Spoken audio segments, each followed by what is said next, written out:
สบายดีทุกคนตอนรับเข้าสู่ Channel พรไซสิงหน่อยสำหรับคลิปวิดีโอนี้ก็เป็นคลิปวิดีโอเกี่ยวกับบทสนทนาเป็นภาษาเวียนซึ่งเป็นบทสนทนาที่ว่าค่อนข้างจะสั้นเนื่องจากว่าเป็นการรู้จักกันครั้งทำอิฐของคนสองคนเนาะทำอิฐนี่แม่นอันเรื่องนี่แม่นเป็นผู้ชายเนาะแล้วก็โกวันนี่แม่นเป็นผู้หญิงมาเบิ่งกันเลยว่าเขาจะโอ้ลมยังกันเมื่อพบกันครั้งทำอิฐเนาะมาเริ่มบทสนทนากันเลยเนาะวันก็จะทักทายอันเสื่องก่อนวันก็จะว่าเจ้าแอง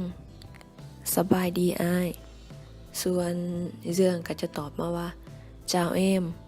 สินหลอยเอ็มเต้นลายซี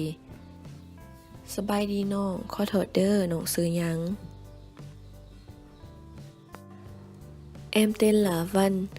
rất vui được gặp anh น้องซื้อว่าวันยินดีที่ได้พบอ้าย tôi tên là Dương rất vui được gặp em ข้อยซื้อว่าเจืองยินดีที่ได้พบน้องสำหรับบทสนทนานี้ก็จะจบเพียงเท่านี้เนาะใครที่ว่ากำลังรับชมคลิปวิดีโอนี้อยู่ก็ฝากกดไลค์กดแชร์หรือว่า Subscribe Channel พรไซสิงหน่อยเพื่อเป็นกำลังใจให้สิงหน่อยได้เฮ็ดคลิปใหม่ๆออกมาให้ทุกคนได้ติดตามรับชมกันนั่นเองเนาะพบกันใหม่คลิปหน้าเนาะสำหรับคลิปนี้ขอกล่าวคำว่าสบายดี